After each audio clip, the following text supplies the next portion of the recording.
Hi. Jace is not here this evening. Unfortunately, he's visiting his family out in Kansas. So it's just me tonight. Let's just go ahead and start with prayer.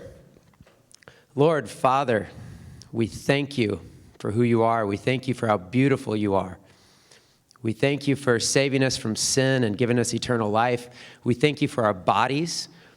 We thank you for everything that you've created. Jesus, we say you are the Alpha, the Omega, the beginning and the end. You created all things beautiful. We're so thankful for the things you created. We're thank you for bringing health to our bodies. For who are we going to look to for health than you and the things that you created by your hand? We say yes to you. We say yes to the beautiful things you created. And we ask that we use them to strengthen us and to restore health to our physical bodies. We say that we love you. I ask that you give me a mouth to speak tonight and give us wisdom and understanding as we seek to understand the things you created and the beauty of it. In Jesus' name, amen. All right, class 12. Yeah, I know. We're going to talk about recipes today. And really, the main focus of tonight is to really have fun with this.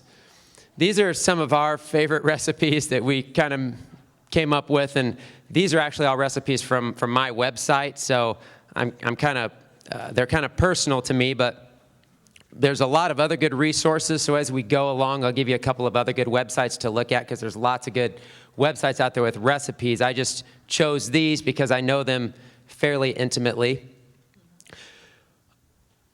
One of the keys tonight that we really want to focus on is really this whole understanding of how to eat, enjoy eating, enjoy food. So many times we make poor choices and we know it. And unfortunately, we have this feeling of guilt and condemnation sometimes when we eat because we know something's not good for us, or we did it just because we didn't feel good and it kind of filled an emotional void, or for whatever reason. There's all kinds of things we do when it comes to food. But I really want to focus tonight on learning to enjoy food the way God created it and being able to eat in a way that doesn't bring condemnation to us or guilt after we're eating. I mean, some of these things that we want to enjoy, like look at a lot of the commercials when it comes to chocolate. They almost advertise it as like a sinful pleasure. Okay, well, God created chocolate. He wants us to enjoy these things.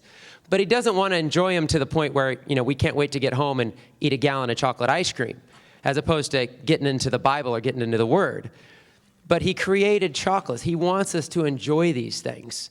So I really want to get into some recipes tonight that are fun, enjoyable, affordable, and again, isn't going to make us feel guilty after we're eating them. We can eat things that taste amazing and not feel bad about it. A lot of it really has to do with the spirit behind what we're doing too, and that's a lot of the issues when it comes to food. That's way deeper than we would ever get to in this class, but the spirit behind why we do a lot of things is very important, especially when it comes to food. Number one, Roman numeral 1, utilizing God-given whole foods in our daily life. I've said it before, if we fail to plan, we plan to fail. We have to get back into the kitchen. A lot of us don't want to. We're really busy. It's easy just to grab and go, grab some fast food. It's going to be really hard, especially today. We have so many things working against us. It's really going to be hard to be healthy. And if you already have a compromised health condition, to restore health, it's going to be almost impossible to do it if you don't get back into the kitchen and start making things yourself. A lot of you know that. A lot of you have already experienced that. Nobody's going to restore health from a compromised body by eating on the run and on the go with the things that are available to us out there in the world. We know that. We have to get back into the kitchen. And to do that, we have to take time. We have to make time. We have to make it fun again. We have to see things grow with our own eyes again. We have to involve our children and make it fun for our children. We have to make it taste good. And these are all things that sound so simple, but we've forgotten how to do. And they're things that we always used to do. So we got to get back to that. The other thing that's really neat is just the value of eating something that you created yourself. I think of it as God, our creator of all things. His nature is creation. He created everything. He created us, and he created the foods. Why do we get so excited when we make a recipe and we're like really proud of it? It really tastes good. We take pictures of it. We send it to our friends. We call and tell everybody. It's because we love to create. God created us. That's part of his nature. That's part of our nature, to create good things. And we want to share those things with others.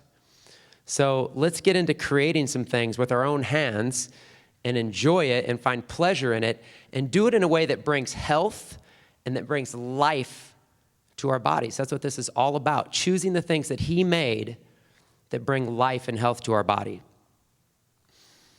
I'm going to give you just a few general ideas of some things you can do to kind of plan ahead as we embark on this journey of these recipes we're going to talk about tonight.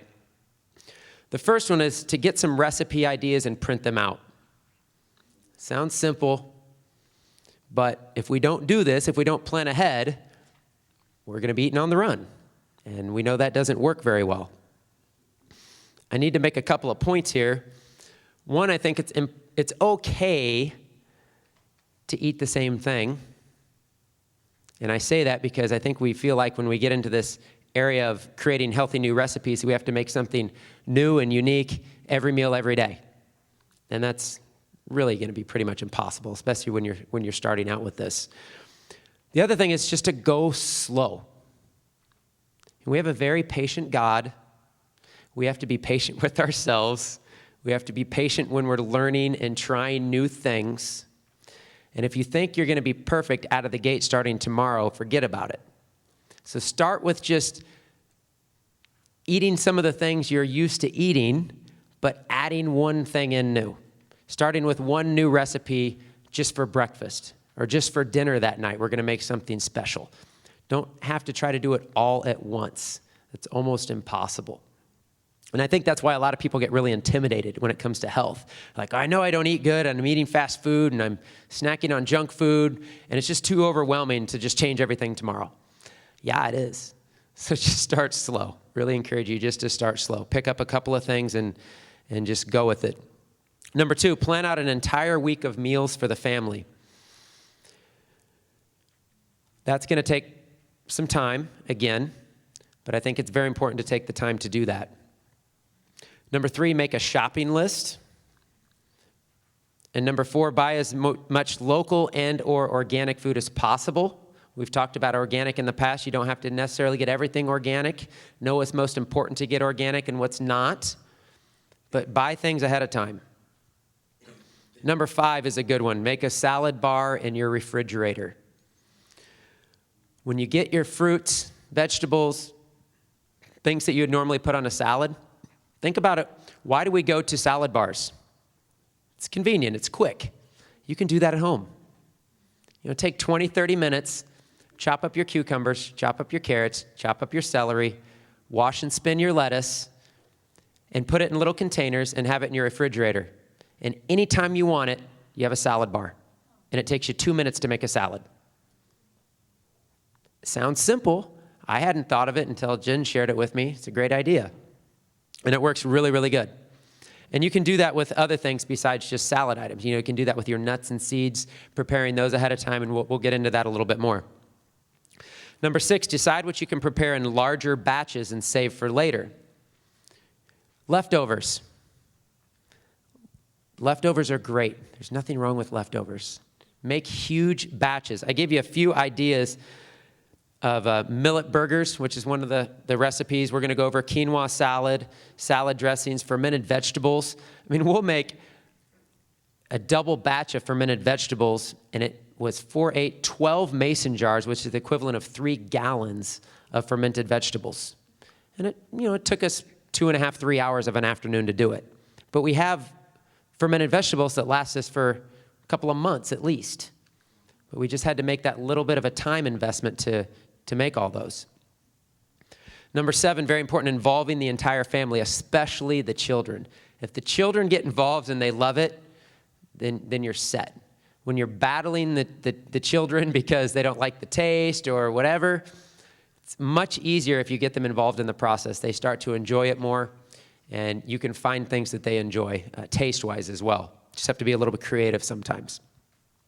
And number 8, helpful equipment. This isn't all necessary, but just some beneficial items. Blender, food processor, Vitamix or Blendtec, one of the best investments you can make. They're not cheap, but it's a good investment. Sprout bags, mason jars, a juicer, a spiralizer. Those are fun. I'm going to show you one later tonight.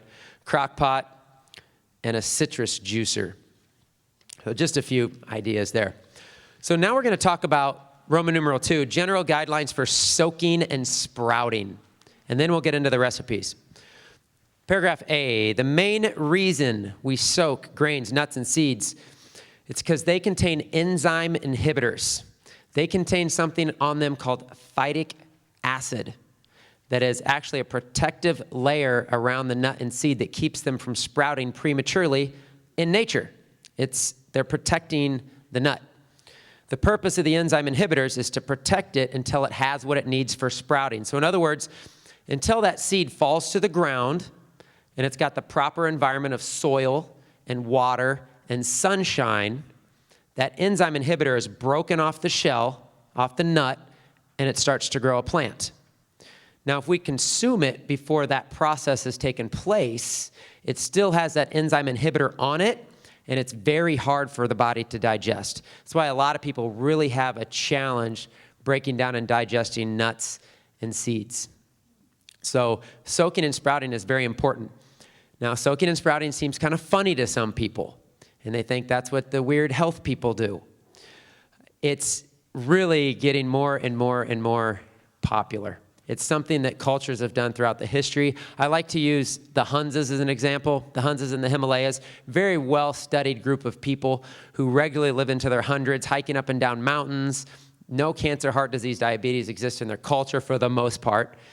And one of the things that they do, they're actually known, but their wealth is determined by how many apricot trees they own. So the more apricot trees they own, the richer you are. And what they do is they take the nuts and the seeds that they grow, and they soak them, or they wash them, with the rain or just the mountain spring water, and then they lay them out to dry, and the sun hits them, and as soon as they start to sprout, they eat them. So this is just something that they've been doing through the whole history of their culture. And a lot of other cultures have done this as well. They've figured this out. And it's something that we're starting to learn about because we're finding the power in it, the power in soaking and sprouting. The benefits of soaking, paragraph C, is you're receiving all the nutrients released from that plant. So, and I already talked about the phytic acid, the enzyme inhibitors that's taken away. So your ability to digest and absorb the food increases dramatically after you soak them. But I think the most important reason that we want to soak and or sprout is the power that's in the sprout. Okay, I mean, you think about it. The nut and seed is life created by God to grow a new plant. I mean, the Bible talks about the example of the mustard seed. It's the smallest seed, and it grows this huge tree that's shade for thousands of birds. I mean, that is the power of God. And what happens is when this little seed is laying there dormant, and as soon as it's ready to grow a new plant or a new tree, it sprouts. So think of all the nutrients, the DNA, the vitamins, the minerals that is immediately released as soon as that sprout. God says, okay, we're ready to start a new tree or plant with this. So, you can't really eat a whole tree at once or a whole plant at once. This is about the closest we're going to be able to get. If you want to think of it that way, it's kind of funny. But the sprout is right when the nutrients are released. And so that's where you're hands down going to get the most nutrition you could possibly ever get out of a plant. So that's the other reason we soak and we sprout. The soaking times vary with the nut. The more dense the nut, the longer the soaking time. I'll be honest with you, I cheat a little bit when it comes to soaking and sprouting. There's a whole list on the next page. You can follow that list, but what I do is I basically just soak everything overnight. It's simple. I put things in water in a jar, and I soak it overnight for 8 hours, and that really takes care of most every nut or seed or bean or grain that you want to soak. I'm just throwing that out there as if you want to simplify it just a little bit. But you can definitely get more detailed with that, and you'll see that in the chart on the next page. So real quick, I'm going to go over the instructions for soaking. So you gather your raw organic grains, nuts, or seeds. You put them in purified or distilled water, glass or stainless steel bowl, or a mason jar. That's what I use. That's super simple. Cover it with double the amount of water as the grain, nut, or seed. It's like a 2-to-1 ratio. Number 5, you cover it with something breathable, like a cloth towel. Just show you something real simple. It's a mason jar with a breathable mesh cloth over it, like a cheesecloth, exactly. Very simple. You can safely soak most grains, nuts, and seeds overnight. And then number 7 is very important, is be sure to air dry them thoroughly. You want them dry because you have to understand what's happened now is you've taken something that's dormant and you've turned it into something that's living. It's alive. You've actually given it what it needs, some water, a little bit of light, what it needs to actually start the growth process. So it's living now. So in other words, if you don't dry it really well, it's going to potentially mold or go bad. So it's a living food now. So you want to make sure you dry it. Now, if you want to have a longer term use, that's where the dehydrators come into play. So you can dehydrate it, and I don't know the shelf life of it, but you dehydrate it, and basically you're taking the moisture back out of it, and it'll last much, much longer. So you can definitely do that. Another important thing is when you're doing this, that water that these are soaking in, all that phytic acid and those enzyme inhibitors are going to be in that water. So you want to really, really, really rinse it really well. This is going to be very acidic, and it's going to contain all of those toxins from the phytic acid. So you're going to really want to rinse and soak very, very well. Just basically get up the next morning, dump that water out, rinse them, shake them up again, dump that out. Just rinse them really, really well. Paragraph E, sprouting. And sprouting isn't really necessary for nuts and seeds. You can sprout almonds, but you'll see on the next chart when it comes to sprouting, you don't really need to sprout your nuts and seeds. Now, you do want to soak them. I think that's very important to soak them all. But sprouting, not as necessary. Number 1, follow the process above for soaking grains. Number 2, place them in any container. So again, like a mason jar like this. And then all you're going to do that's different, this is really hard, you're going to just put it somewhere at an angle. And that's it. And that way the water can drain out. And you want to, number 3, rinse it every 8 hours. So different grains are going to take a different amount of time to actually sprout. And when I say sprout, you're just talking about seeing a little tiny tail. Once you see a little tail, it's sprouting. That's when you can eat it. So you get up the next morning, you rinse it. So in other words, you dump the old water out, you put new water in, you shake it up again, and you set it back out. And you'll do that continuously forever how long you need it for that grain to actually sprout. And again, that chart's on the next page. Make sure you drain it well. You have to drain it well. It's got to be sitting up at an angle. That's very important. Now, once it actually starts to sprout, you can place it in indirect sunlight. Not direct sunlight. It'll be too hot. It'll scorch it. So you just want a little bit of indirect light. And continue to rinse them. And then just sprout them for however many days you need to, based on the chart. And then there's so many uses for it. I mean, you can just snack on them. You can throw them on salads. You can make nut butters. We'll talk about that with some of the recipes. After the final rinse, let the sprouts dry completely. So you really, again, want them to be very dry to the touch. And then you can store them in the refrigerator for up to 6 weeks, fresh sprouts. Can last for up to 6 weeks in the refrigerator. I gave you a website here that's just a really fun website. They have tons of information in there, tons of different sprouting type of items you can buy, and it's called sproutpeople.org. It's just a cute little website, so I encourage you to check that out. Paragraph F, that's the soaking and sprouting chart. We are definitely not going over all of that, so feel free to look at that on your own time. And now we're going to get into some recipes, and this is going to be some fun here. So what I did, just to try to make it a little more simple, is last week we went over, what are some great foods to eat, and we did 10 different categories. So I did those exact same 10 categories, I think in the exact same order, and I just gave you 1, 2, 3 recipes from each category. Just things that we like, that we think taste good, that are fun, and all life-giving created foods by God. So fermented foods, beginner recipe. Now there's lots of ways to ferment vegetables, lots and lots.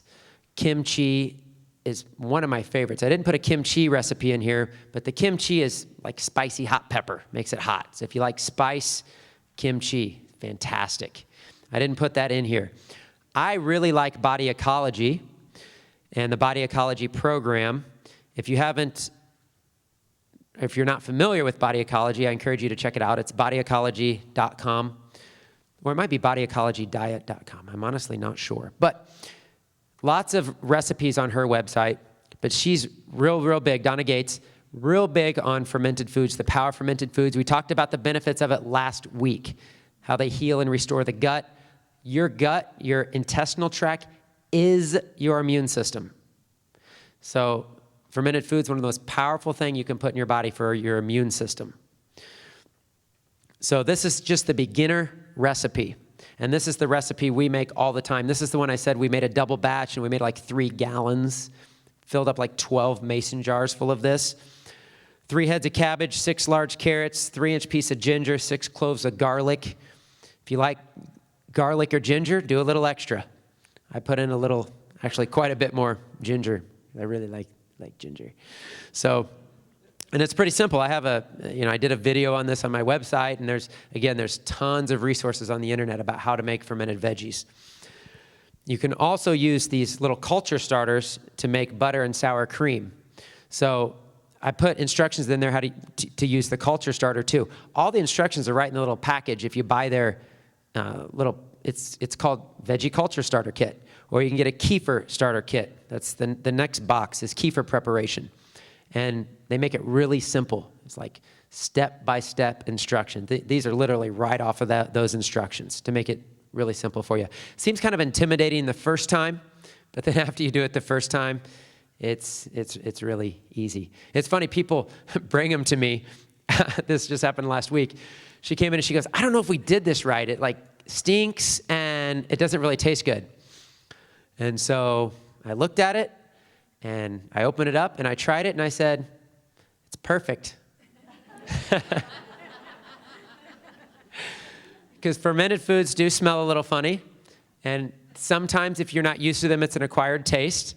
But what's funny is your body really wants them. And when you get away from putting the bad stuff in your body and you start putting the good stuff in your body starts to acquire a taste for it and it starts to change. And you realize that you can't get enough of them after a while. Who's experienced that with fermented foods? A few. I'd say about 20 hands. So yes, at the beginning it might not be the greatest thing, but I'm telling you, your body really, really likes these. And again, there's different choices. You can try the kimchi. You can try the sauerkraut. You can do the Bragg's apple cider vinegar. You can do the kefir. There's lots of different options. So kefir, I'm going to talk real quick. I just want to talk about coconuts. So with the kefir, you can use raw milk. A question people always ask me, so I'll just address it now. Can you use milk from the grocery store? The answer is yes, you can. Now, you want to get the best you can at the store. You want to get organic. I've heard the Chateau is pretty good. You just want to get the best organic milk you can possibly get. Now, yes, it's going to be pasteurized by law, but you're going to add a culture to it, and you're going to put the fermentation probiotics back into it, and it's still going to be okay. So I just wanted to make that point. Ideally, you get raw milk, raw goat's milk, raw cow's milk. You can use coconut milk. And I really want to talk real quick about the coconut. If you make coconut water kefir, and you can just use water. You can just make water kefir. That's another option. I want to give a quick lesson on how to pick out a good coconut. I think coconut's one of the most powerful things on the planet, but we have to know how to pick them out. So if you go to the Asian market, and it's called a young white coconut. So it's not your brown hairy coconut, it's your white coconut, and they're much sweeter. They taste fantastic. If anybody's used to eating the brown hairy coconuts, and just a quick FYI, if you don't know how to get the meat off of it, and it's like, because it's really hard to get off, put it in the freezer and freeze it. It'll contract, and then when you take it back out and it thaws and expands, the meat will come right off. So that's just a little tip. But the young coconuts, when you go to pick them out, they're very prone to fungus, which is really interesting because coconut's one of the most powerful antifungals on the planet. But in shipping and everything, for whatever reason, they're just really prone to fungus. So when you look at the coconut, you want to make sure there's not any blemishes on it, best as possible. So you want to look for gray, pink, indented areas in the coconut. And when you pick it up and shake it, you shouldn't hear anything. That means it's solidly full of water. Okay, so when you shake it, you shouldn't hear anything. And look that there's not any blemishes. Now, when you crack open the coconut, and you can open it, you can stick a screwdriver through it to get the water out. I cut a little square on the top. It usually has a pointed top. I cut like with a machete, which is just fun, just to cut open, get a machete out. I mean, how often do you get to use your machete? So you get out your machete, you open your coconut. A heavy meat cleaver works too, just FYI. And I cut a little square on the top, pour out the water, and then cut it in half, split it open, and then the flesh peels out really easy. And it's like the best treat ever. It's so sweet. It tastes so good. But what you want to look for when you open it is you want to look for a healthy-looking white flesh, not, again, pink or gray, or if it's too thin, that means it's started to go bad. The water should be clear like water. And if the water's pink or gray, again, it's bad. So throw it out. It's very important because, that's not good to eat a rotten coconut. So I just felt like I needed to make that point. So let's go on. You can also make pudding and cheese and all kinds of fun things with the kefir starter. Paragraph B, vegetables and vegetable juices. Grilled veggies. It's so simple. Like, I don't know why I just discovered this recently. Actually, my dad was the one that kind of reintroduced this. And he just started cutting up vegetables, putting olive oil and Italian herbs on it and throwing it on the grill. And I'd go over for dinner and I'd be like, man, this is the best dinner I've ever had in my life. And does that sound crazy or what? I mean, you're talking about slicing up vegetables and putting them on a barbecue grill. It was so simple and it tastes so good. Grilled pineapple, amazing. Big portobello mushrooms. I mean, it's fun and it's easy. It's so easy and it's super affordable. I want to talk about vegetable juices real quick. I think one of the excuses we hear a lot is that we don't have time. And yes, I'm going to admit that we're busy. We're all busy. I don't think there's an exception to anyone in this room who'd raise their hand and say, yeah, I'm not really busy. We're all busy. But I don't think it's an issue of having time or not. I think it's an issue of priority. We're going to eat food. It's funny. We're really hungry. And we're going through a drive-through at the fast food, and the line's all the way back, but we're like, man, that line's pretty long, but I'm really hungry. We'll sit in line for the drive-through at 15 minutes to get food. Or we'll go to a restaurant, and we'll spend an hour and a half eating dinner. But when it comes to juicing, it's like, oh, man, that's a lot of work. I got to juice that. I got to clean that thing, And so I don't think it's time. I think sometimes it's priority. We always make priority for the things we enjoy. You might be super busy and have no time and have a kid. Guess what? You just found time for your child. We always make time for our priorities. I think food really needs to be a priority in our lives. So juicing is very important. Now, I wanted to demonstrate this point. So right before I came here, I busted out the juicer. And I'm talking just the basic Jack LaLanne power juicer. If you knew Jack LaLanne, he just died God rest his soul, he was 96, is that right? 96, and this guy was awesome. He was, the juice crazy guy, and he was on a talk show, Leno or something like that, when he was 60, and he did like 100 push-ups, and he was just awesome guy. But he was big on juicing. So what I did is I got out my Jack LaLanne Power Juicer, and I timed how long it took me to juice 3 drinks. Do I have it here? Yeah, so that's a little bit that's left over. But I did 3 of these. These are 32-ounce mason jars. I easily could have done one more. It would have taken me 3 minutes, which would have been a gallon of juice. And to juice it, to put it in the containers, to clean the juicer, and even to take the fibrous part and put it out in the mulch pile and wash that and dry it and put everything away took me 22 minutes. And I wasn't like, okay, I'm going to time this. I'm going to show everybody it's really fast. I wasn't rushing.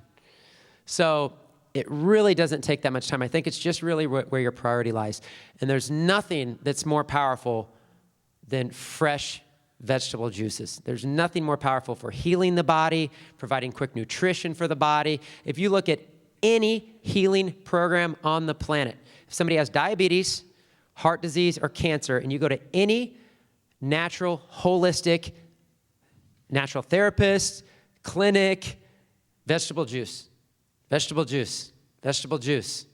That's going to be the number one recommendation to heal and restore your body. So I really highly encourage you to do vegetable juices. That one's really simple. It's the third one down. Celery, equal parts of celery and carrot, 1 apple, and about a 1 or 2 inch piece of ginger. And I make that one all the time. We make that one all the time because it just tastes phenomenal. Love it. So I just gave a few juice recipes here. There's about, I don't know the exact number. There's somewhere around like 1.2 million other combinations you can do. These are just a few. I mean, you can really have fun with juicing. Cauliflower mashed potatoes. Wow. Like, I'm getting excited. Like, maybe tonight we can go home and do some cauliflower mashed potatoes. I don't know. This is exciting. Like, I've heard about this before, but I have honestly never liked cauliflower. I know that's really sad. I never really liked cauliflower. Maybe because it's raw, like I had it raw, and I'm like, I just don't like that. So I discovered over time that I liked steamed cauliflower.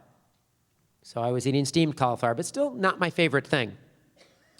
So one time, it was actually just a few weeks ago, Jen made some cauliflower mashed potatoes. She's like, I don't know. I don't know if these turned out that well. And I tasted them, and my eyes literally, I think, rolled into the back of my head. Like, I could not believe it. I'm not exaggerating. I was like, I cannot believe this. This tastes just like mashed potatoes. Like, this is the most amazing thing ever. Like, God is so good to us. It is so phenomenal how good it tastes. And we're in Kansas City. What do we like? Meat and potatoes. Well, guess what? Eat some meat and potatoes now, but do the cauliflower mashed potatoes. It's good food combining. It's going to digest better, and it's a lot healthier for you. So I just love this recipe. And it's, again, very simple to do, and it literally tastes just like mashed potatoes. Let's go on to fruits, paragraph C. I'm going to talk ice cream real quick. I think we have to find replacements for the things we enjoy. I grew up eating ice cream. I have a feeling that all the ice cream I ate over the years probably wasn't beneficial to my health. If I would have known about making ice cream the way God created it, I probably would have been much better off. But that's okay, we know now. So this is another, I got to give props to my dad again. He loves ice cream. He's always loved ice cream. And first I'm going to pick on him a little bit.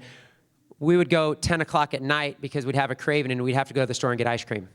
Okay? I mean, who's done that? Come on. We've all done that. Okay, thank you.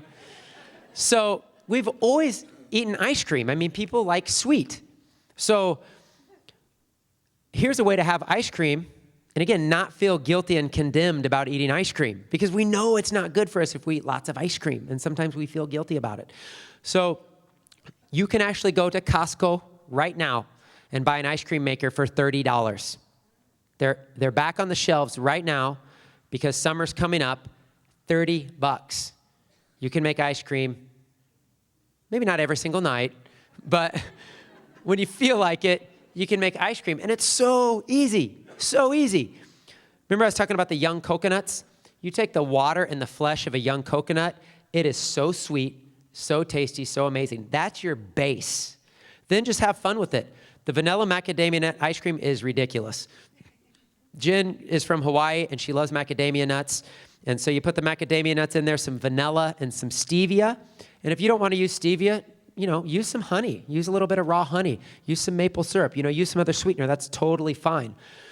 We try to stay as much away from sugar as possible. That's why we use stevia. But once in a while, it's okay. This is amazing. This tastes so good. I'm really getting excited this class. Because this stuff really, food's exciting. It should be exciting. What's so cool about this ice cream maker is all you do is blend it in the blender. So it takes all of 3 minutes to throw these things in a blender. You blend it. The container for the ice cream is in the freezer. It's already frozen. You take it out, you stick it on, you pour the liquid in, you hit start, and in 20 minutes you have ice cream. Wow, it's so easy. It's so easy. So this is in the fruit section. You can use the young coconut as a base. You can use almond milk as a base. You can use any kind of nut milk, chia seed milk, hemp milk, whatever you want for a base, even just water for a base. And then what you do is you just add whatever's fun. So if you want to have fruit, just throw in a cup of berries. Throw in strawberries, throw in pineapple, mango. Oh my gosh, that's so good.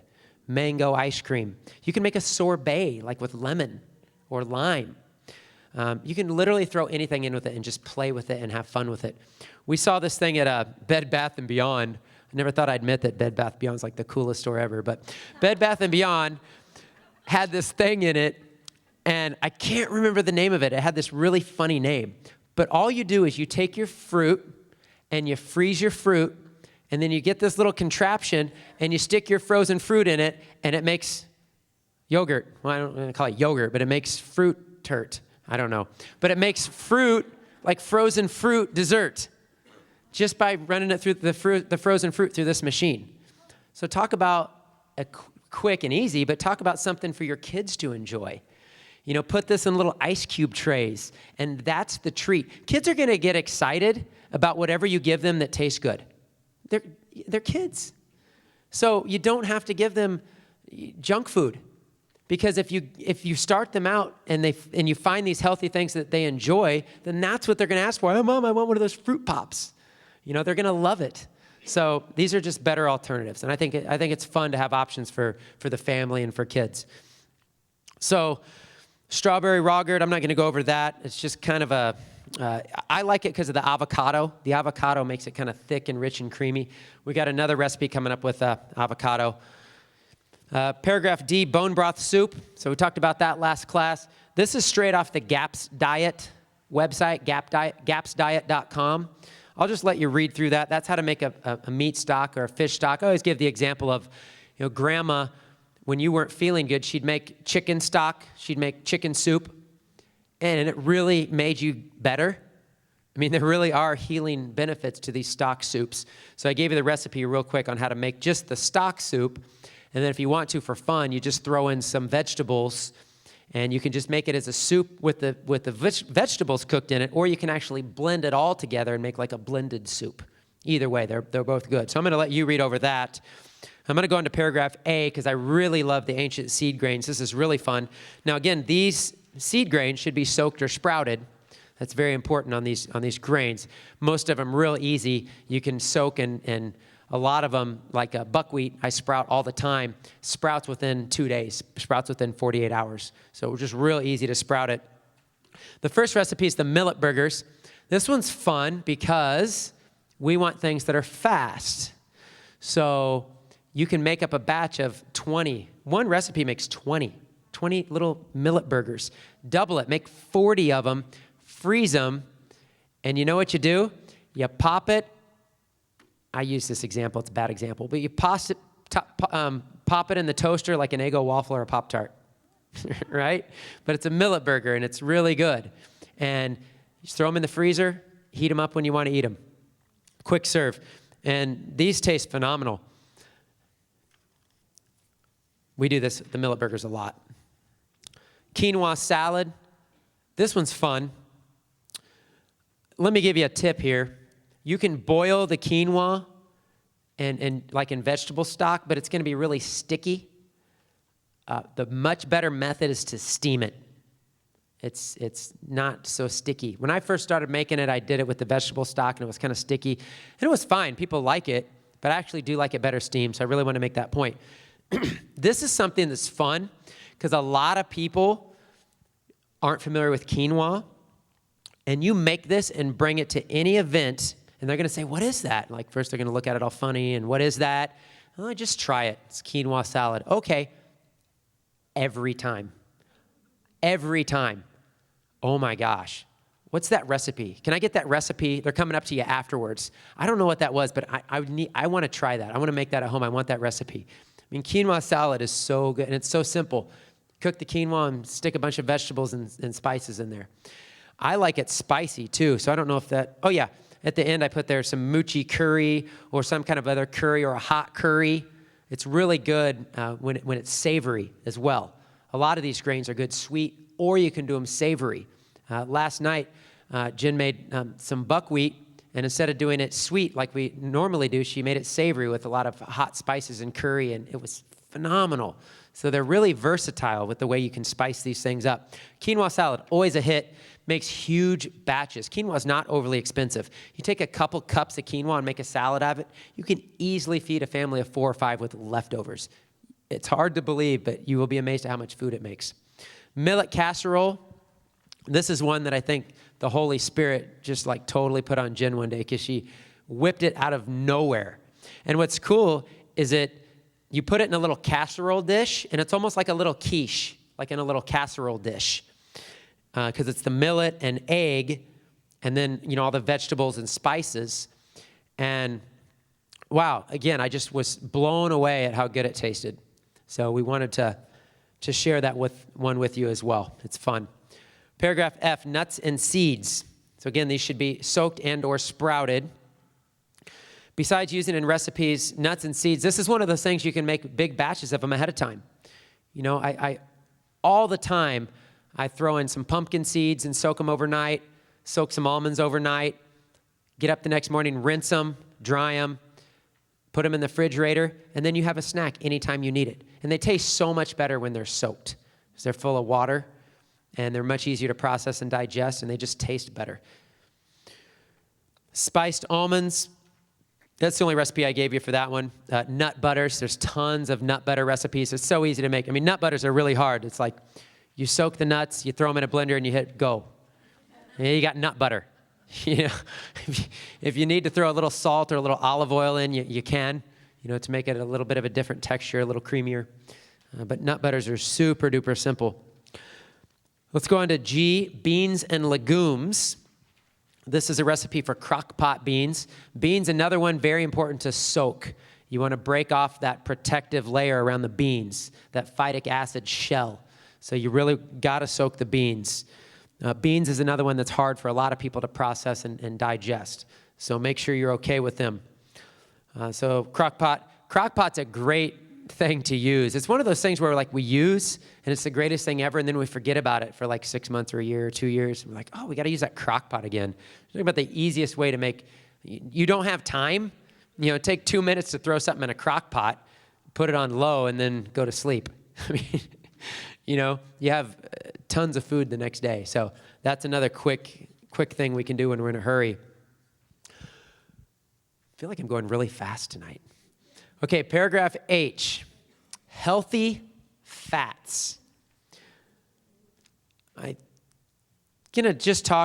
actually gonna have Jen come up afterwards and help me with Q&A because she's much better at this stuff than I am. She's gonna go over some of the basics of a salad dressing. But we gave you one recipe here. It's a creamy cucumber salad dressing. And there's just not a lot of good salad dressings out there. Almost every salad dressing recipe you look at, even at the health food store, has soy and canola.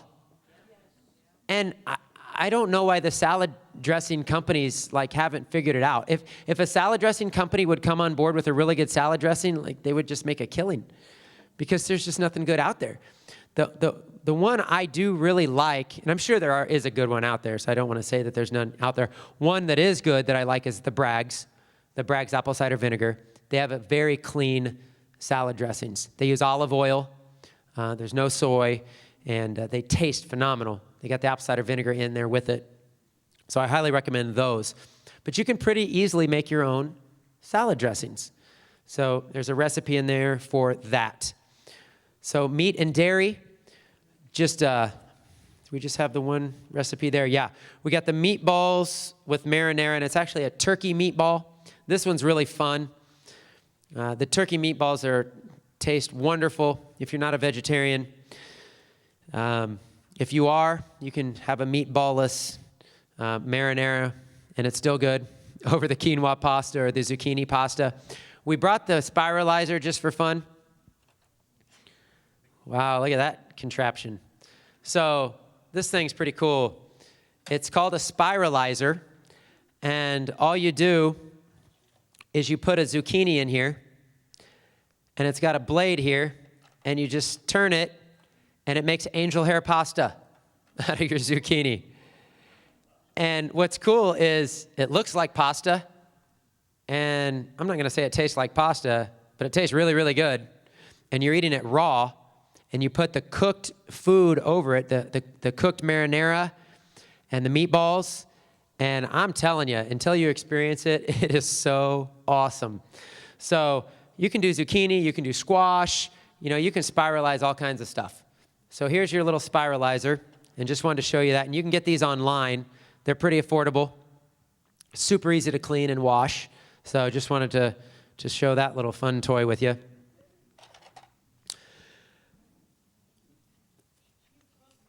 So let's go on to paragraph J, superfoods. I could have put so many recipes here because there's just so much fun to be had with the superfoods. So as we talked about in class last week is, what more amazing substances can you put in your body than the things that we call superfoods? And I think everything God made that's food for us is a superfood, because they've all been used in some way for health and healing.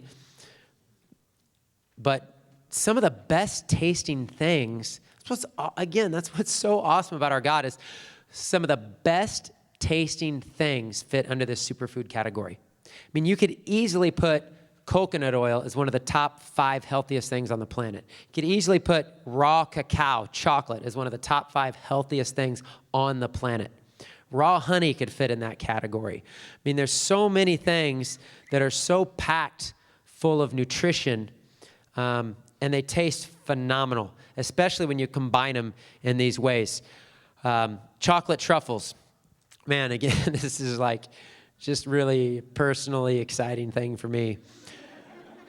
I always grew up with a sweet tooth, and I can't do the sugar anymore. 1, I'm too convicted by the Holy Spirit to eat processed food anymore.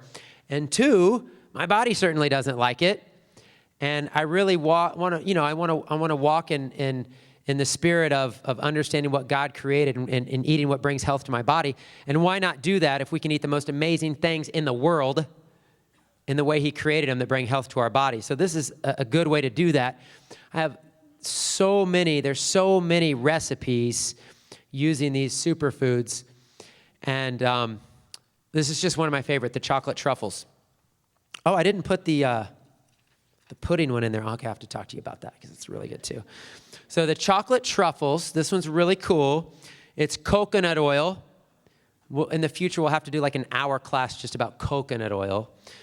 Hemp powder, finely ground flax meal. You can use cacao or carob powder, vanilla extract. The peppermint is optional. So if you like the pepperminty taste, it's really good with the peppermint. Sometimes for a lot of people, the peppermint's kind of overpowering, but you can do other types of mint. Just play with that. and then stevia. Now, you don't have to do stevia. This just happens to be one of our sugar-free dessert recipes. Doesn't have to be a sugar-free dessert recipe. Use honey, use maple syrup, use a little bit of agave. We've talked about agave, don't go crazy with it. But use a little bit of other sweet, and you actually blend these together and you freeze them, and you can get little ice cube trays and pop these things out. And it's one of those things, it's like you can't eat just one, so you really have to still, practice the spirit of self-control, fruits of the Spirit, right? So we still got to practice fruits of the Spirit, even with the really healthy things. But the chocolate truffles, man, they are amazing. They are really, really good. Easiest chocolate sauce on the planet. That's the next recipe. 2 tablespoons of raw cacao powder, a couple tablespoons of honey or maple syrup. Again, if you want to do sugar-free, you can play around with the stevia.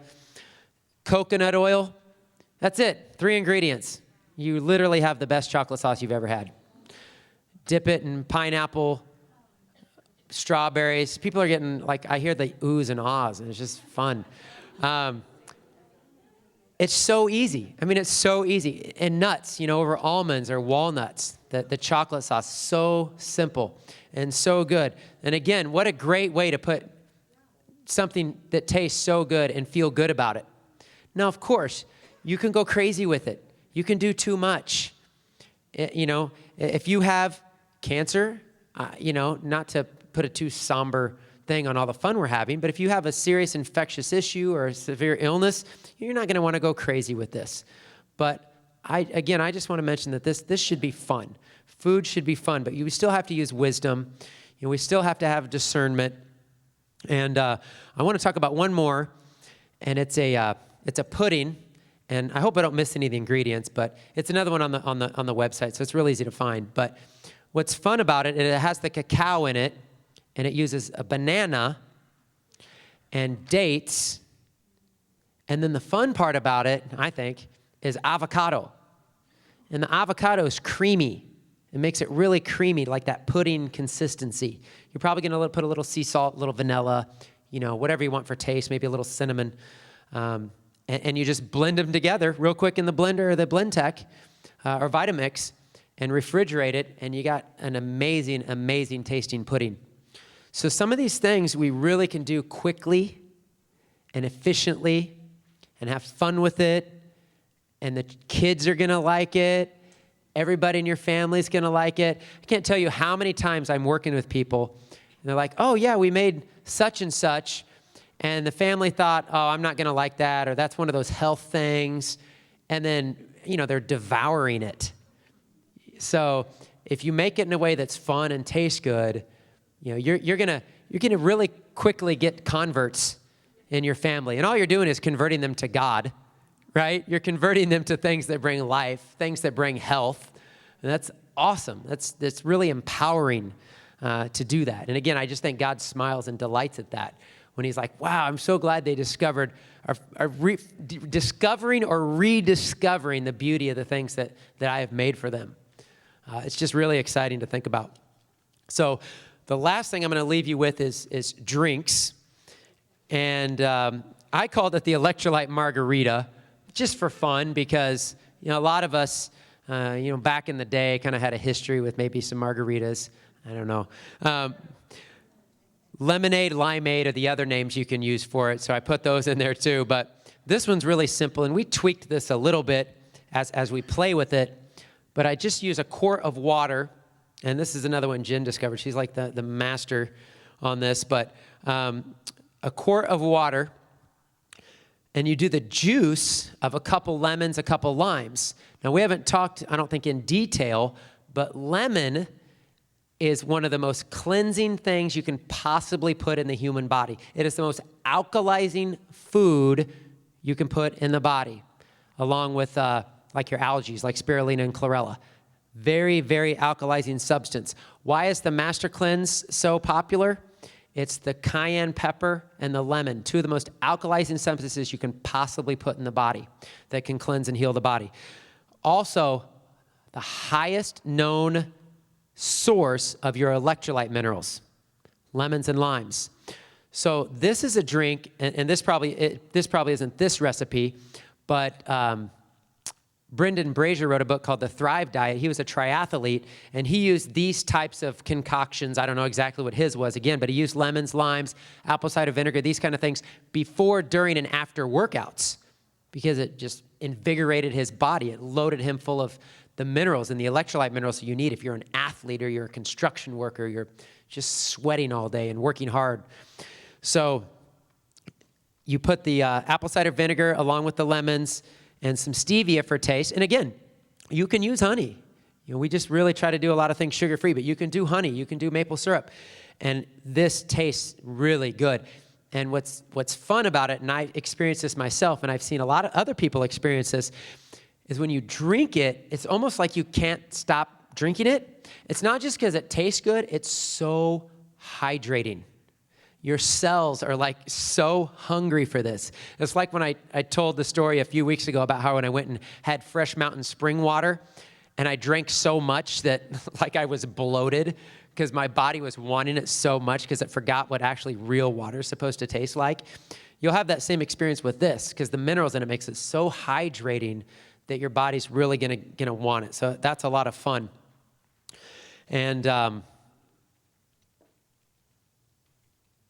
that's it. I don't think I have anything else. It's just exciting to talk about food and get excited about food, especially when the first 9, 10 classes we're talking about all the bad problems with food and our food supply, and it was really kind of sad a lot of times. So, but God is good. He's glorious. He made everything beautiful. He wants us to learn about it, discover it, rediscover it.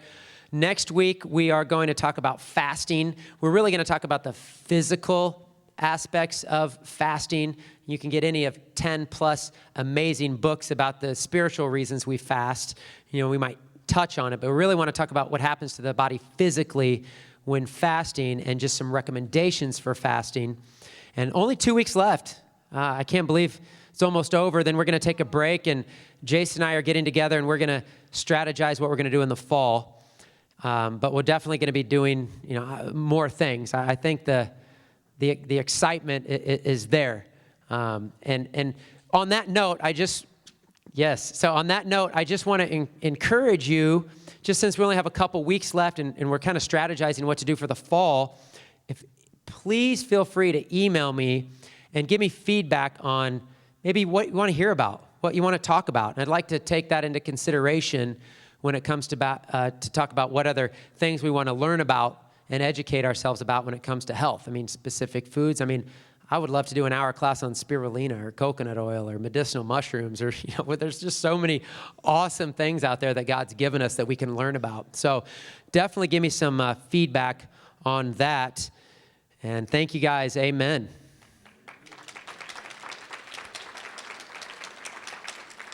Now, I'm going to call up here my beautiful, wonderful, fantastic, gifted, talented, sorry, I'm probably embarrassing her now, fiance, Jennifer. She's going to come up and help me with the Q&A because she's really, really good at the food preparation thing. She really has a gift for it because I'm telling you, it is just Holy Spirit. She's like, oh, I decided I'm going to do this, this, and this. And what's really funny about it is every time she's like, I just really don't know how this is going to turn out. I don't think this is going to turn out very good.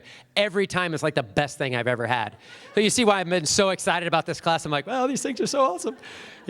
So it's just all these things that, she's discovered, the Holy Spirit's given her. So we're going to kind of both do the Q&A. Sam is going to take questions. We're going to share a mic, and we'll give that one to Sam. And the first thing, I'm going to ask the first question, if that's okay. I want to ask Jen, what are the components to a healthy salad dressing? Could you go over that? Sure. Okay. Hi. So, like Vaughn mentioned earlier, when you go to the store and you're looking for a salad dressing, it's really frustrating because they all are loaded with so many things, all this guar gum, weird stuff. I really don't know sometimes what those things are. And in my journey, I really just like to jump into the kitchen and just go for it. So what I have found in no specific order. These are some of the components that I just throw into a blender when I make my own salad dressing. I always start with some type of fat, whether it's an oil like olive oil, like a cold-pressed olive oil, or flaxseed oil or hemp oil, or sometimes if I have some soaked nuts like sunflower seeds, I like to use them as my fat base. And then I always like to have a tart. So then I use either lemon juice or lime juice or apple cider vinegar or some kind of tart vinegar, usually just apple cider vinegar. I rarely use balsamic vinegar anymore. It's very overpowering for me. Then at that point, I might throw in the seasonings. So then I always like to use a little bit of sea salt and then some other herbs. I love basil, so sometimes I might take that fresh basil leaf and actually use the whole leaf, and that is going to taste way more wonderful than your dried basil, or parsley or cilantro. It's just any kind of fresh herb is going to just give it just that bang, just wow, amazing flavor. And then, so fat, tart, seasoning, and then some type of additional ingredient that I might use would be like cucumber that I might peel to give it the additional body or texture of a salad dressing. Sometimes people will use water, but I find water really waters my salad dressings down, and then all of a sudden I had this great taste, but then I wanted it to be runnier, and then all of a sudden it's bland when you put the water in. So I like cucumber. The other ones that I use is tomato or red bell pepper or some kind of juicy vegetable. Did I get them all? Oh, yeah. And then the last one, which is always, of course, in a salad dressing, you like a little bit of sweet.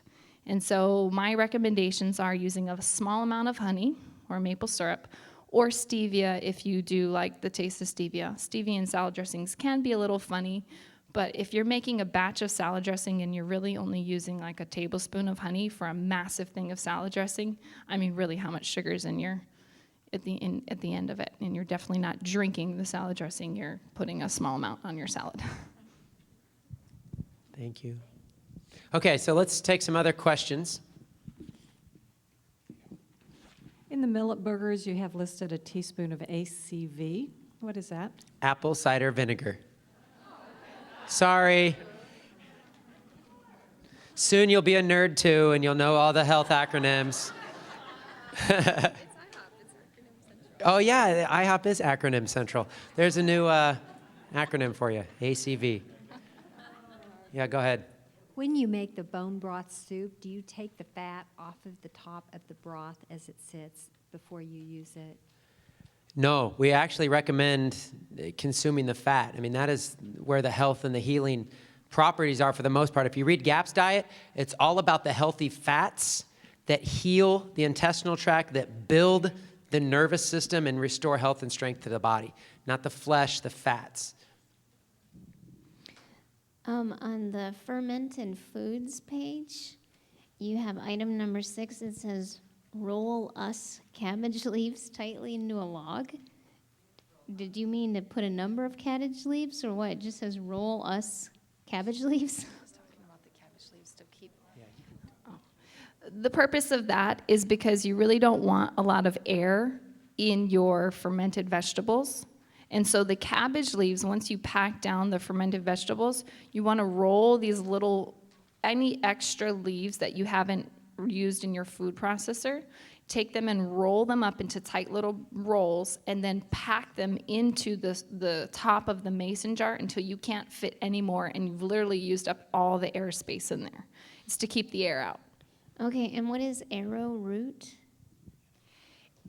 Arrowroot helps to bind things, and it's basically like it's a root, and if you can find it at Whole Foods or like a Nature's Pantry, and it's in the area that you would find like Bob's Red Mill baking powders and things. He has a brand, and it's a way to just create. It's an alternative to cornstarch. Hey, I just had a question about the juicing the vegetables. Can you do like say 3 days at a time? Because I heard sometimes it kind of goes bad or loses some of the nutrients. Because you said you juiced like almost a gallon of juice. Yeah, I'm really glad you asked that question.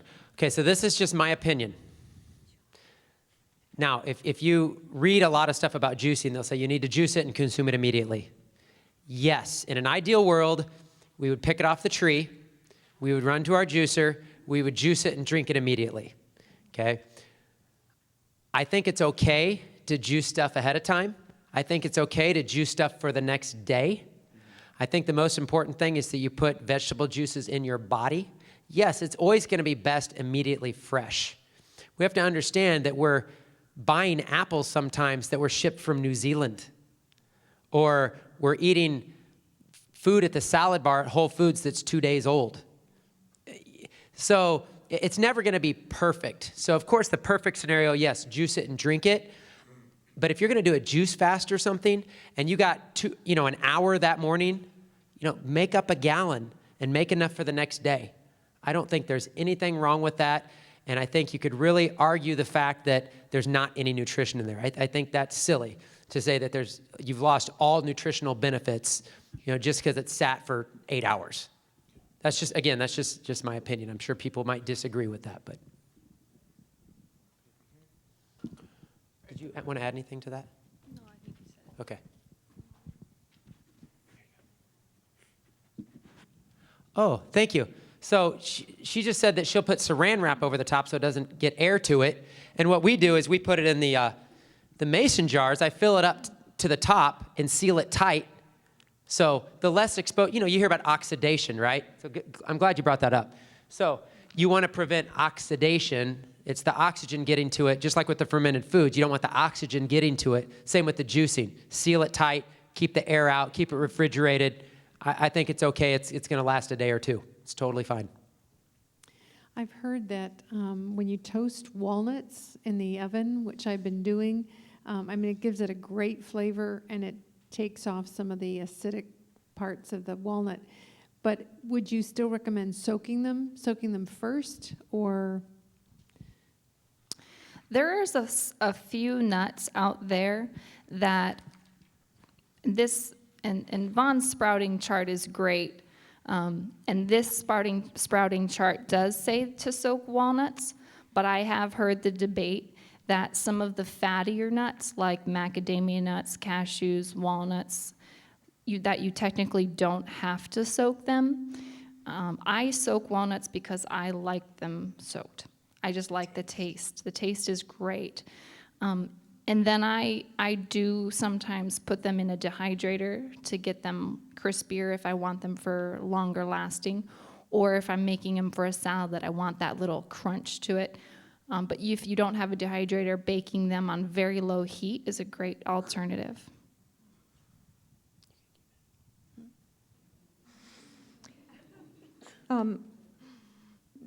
Over to probiotics.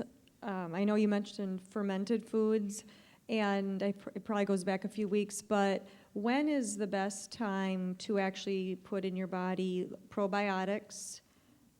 Full stomach empty, and then also fermented food, and then over to your fiber drink. You mentioned some fiber and cider vinegar. Is that first thing in the morning or night? So it's kind of three. Okay. First question on the fermented foods. It's so good for digestion and the helping to assimilate nutrients and healing the intestinal tract and all the benefits of fermented foods. If you read Donna Gates' stuff at Body Ecology, she'll say have a little bit of fermented food with every meal. So like a quarter cup, just a little bit with every meal to help with digestion and processing and everything of your food. So I think that's a good kind of general rule of thumb. Probiotics, get 5 different probiotics from 5 different companies. You'll get 5 different sets of instructions on when to take them. I most commonly tell people to take probiotics with their evening meal. The reason I recommend that is because at night is when your body heals, repairs, restores, regenerates. There's a lot of things I like taking at night, like minerals and things like that at night to help with sleep and restoration and rebuilding and healing. I think probiotics can fit in that category. Also, I recommend usually taking probiotics with food. There's a little bit of some people say, well, you don't get all the benefits of the probiotics because the stomach acid's going to destroy some of it. There could be some truth to that. So I just recommend people take the probiotics with their food. So it's kind of mixed in as part of the digestive tract. It's going to get through the stomach, get into the intestine where it's supposed to be. And that seems to work really well. So that's my recommendation on that. As far as fiber and apple cider vinegar, first thing in the morning is great. And at night before bed is also great. So again, at night is when the body's healing, relaxing, restoring.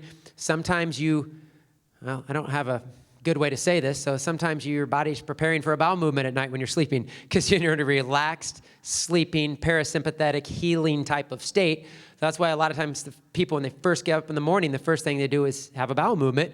So if you do a little apple cider vinegar or fiber right before bed, that can really assist that process as well. But it's also good to take in the morning because you're moving, you're exercising, you're up and around, all during the day. So that's something you can do maybe morning and evening. A couple of questions, actually, and they're not necessarily related, but they're quick. First of all, to open a coconut, could you just use an electric drill instead of a machete? Oh, yeah, the man's way. Or, yeah. And also... Yeah, actually, you could even use a chainsaw. Sure, yeah. Yeah. Oh, yeah. That works. No. And actually, if you're really fun, you could throw it up and catch it on the chainsaw blade and just... Oh, yeah, sure. Yeah. I'm going to do that. Also, for after you soak like beans, nuts, things that are a little heavier, could you just use a blow dryer to dry them off? Spread them out and use a blow dryer. Yeah. I might be slightly concerned with that only because of I don't know how intense the hot air is on the dryer. And the goal is to soak it to become a live food. And one of the things about why you hear about sprouting them and then dehydrating them is because it's at a low heat. And the dehydrator that I have, when I dehydrate mine to keep the soaked, seed or nut, technically alive, is under 120 degrees. Under 120. I don't know what blow dryer you have, and Well, mine no. are pretty hot. It should be a little less.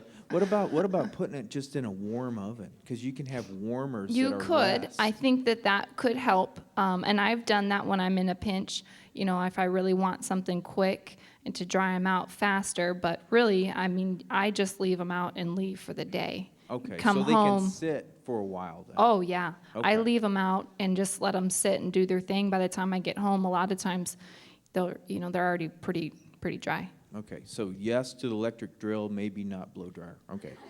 Bingo. Way to summarize.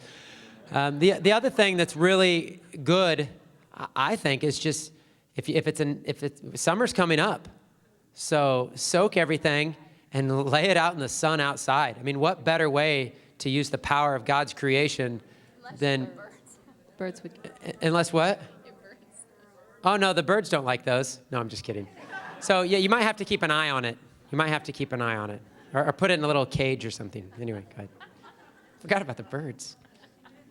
I read that if you use frozen fruit, then it really doesn't have that much nutritional value because the freezing kills the living enzymes. Is that true? It's one of those things where fresh off the tree is best. A lot of herbs and things are prepared freeze-dried, where they pick it and they immediately process it and dry it to capture as much nutrition as possible. I've heard both. I've heard that the second best option to fresh fruits and vegetables is to get frozen. I've also heard that it kills the enzymes. Even if you're not getting the enzymes, you're still getting vitamins and minerals from the food. So fresh is always best. So you're just going to have to do the best depending on your situation. Go ahead. I just think of it as it's an alternative to eating something frozen that is bad for you.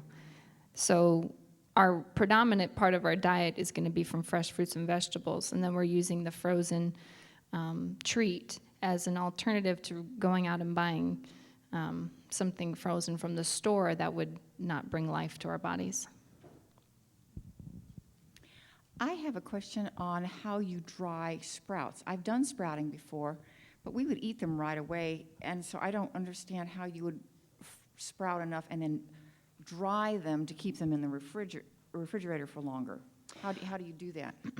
Which kind of sprouts are you referring to I used to do a specifically? Like, lot- are you thinking more like seeds or more like alfalfa or like a buckwheat or something like that? Or I mostly did alfalfa sprouts. Okay. That was the predominant thing. Alfalfa sprouts are a totally different ballgame.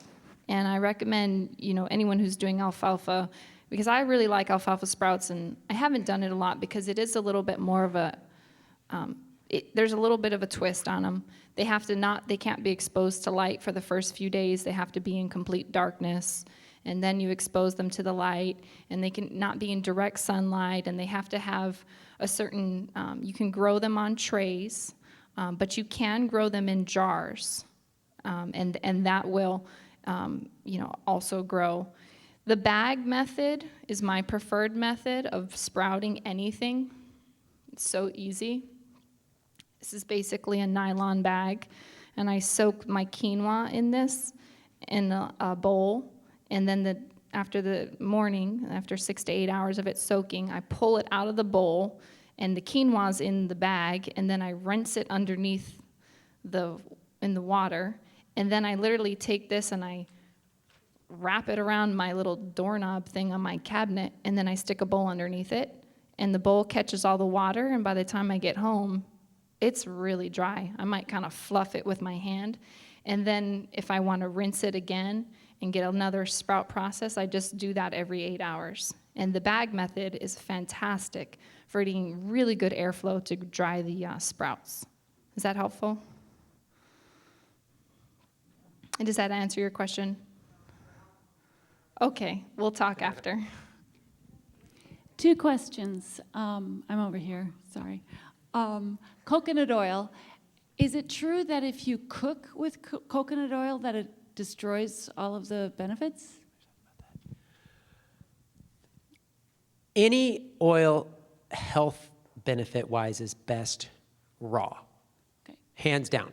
So olive oil, coconut oil, hemp oil, fish oil, it's going to be best raw. There's no question about that.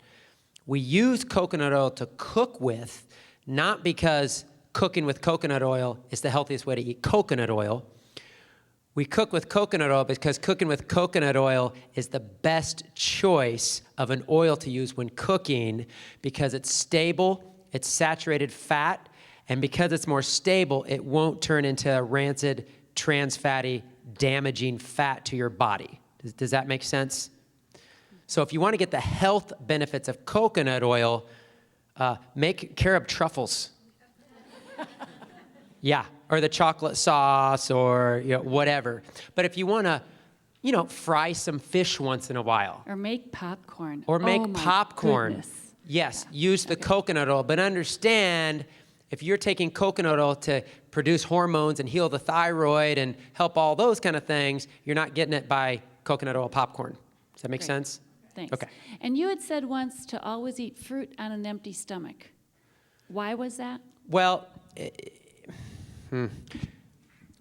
if you want to get into food combining, which you really didn't, but if you read different programs, Fit for Life or Body Ecology or, even the pH Miracle, they'll really talk about food combining. You could read whole books about food combining.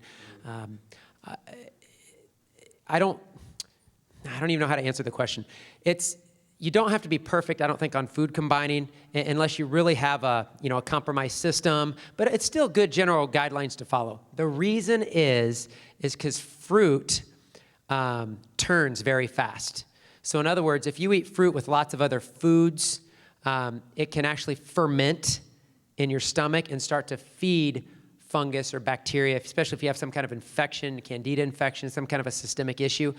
The fruit can actually ferment in your stomach and actually feed infections and be a problem. So if you eat fruit first thing on an empty stomach, fruit actually passes through your digestive system in 30 minutes. It's out of your stomach, it's onto digestion. You burn it really quick as fuel because it's a simple sugar, and it goes through real quick. So that's why fruit for breakfast is real good. It's cleansing, it leaves your system real fast. You know, hopefully you're fairly active during the day. It's much better that way than eating a big, say, steak and baked potato, not the cauliflower mashed potatoes, steak and baked potato, which is bad food combining, and then throwing a big bunch of fruit dessert on afterwards, and everything's kind of fermenting in there, and that's the reason. Well, we're talking about totally different types of fermentation, you know, wine, beer. I mean, we could talk all kinds about fermentation. Let's do a class on that sometime. Okay. Okay, I just wanted to comment on the right way of making popcorn is okay. Like, it's good. I just want to make sure I'm not. The right way of making popcorn? Yeah, like in a pan with olive oil or coconut oil. Yeah, coconut oil is the best. Man, when I first discovered this, I was in Las Vegas. It's probably about 5 years ago, and somebody told me about it. I actually went and bought fresh, organic popcorn kernels. I got coconut oil, and I actually got a pan, like old school, like, you know, no microwave. I actually put it in a pan on a stove, on a fire. I didn't like build a fire. I wasn't like that, you know, into it, but on a stove, and I put some sea salt on it and just kind of shook it back and forth over the stove. Man, it blew my mind. I couldn't believe how good it tasted. And it tasted real, unlike, you know, the movies popcorn stuff. So yeah, I really think that's a good way to do popcorn. And we put nutritional yeast. Nutritional yeast on the popcorn is kind of cheesy, is really good. I really like spice, so I'll put pepper, like black pepper, or even a little cayenne pepper on popcorn. You can have all kinds of fun with popcorn. Okay. That's Okay. what we do. I just want to make sure we That was were- probably a much longer answer to your question than you wanted. But Go ahead. one really quick other thing, like these, just researching these superfoods and things like that is, and just different, like, you know, powders that they come in, or different things, like, are there like bad options to some of these? Like the raw form is good, or sometimes I'm like, maybe there's like, they're adding bad things to it, or I don't know, there's dangers to. Absolutely. You know, I'm really big on knowing my source. You know, everything I source, I want to know. I talked about cacao one time. You know, the cacao tree is an Arriba Nacional. Now they're genetically modifying it and hybridizing it and making different types of cacao, and because it's mass produced, and companies say 70% raw cacao, and it's got all kinds of other chemicals and fillers in it. Especially these things that are really popular. I mean, what's more popular than chocolate? You know? So companies are jumping on board, and they want to make money. So most of their thing is advertising, you know, 70% raw cacao, you know, made with organic ingredients. It only has to be about 70% organic to say organic and made with organic ingredients. So there's just all kinds of little tricks that different companies use. The bottom line is, because these things are getting so popular and they're so amazing for the body, we really have to know the sources of where we're getting our nutrients from, especially these superfoods. So I think that's it. We're already out of time. Thank you, guys. Thank Jennifer for coming up here and answering questions. And we'll see you next week.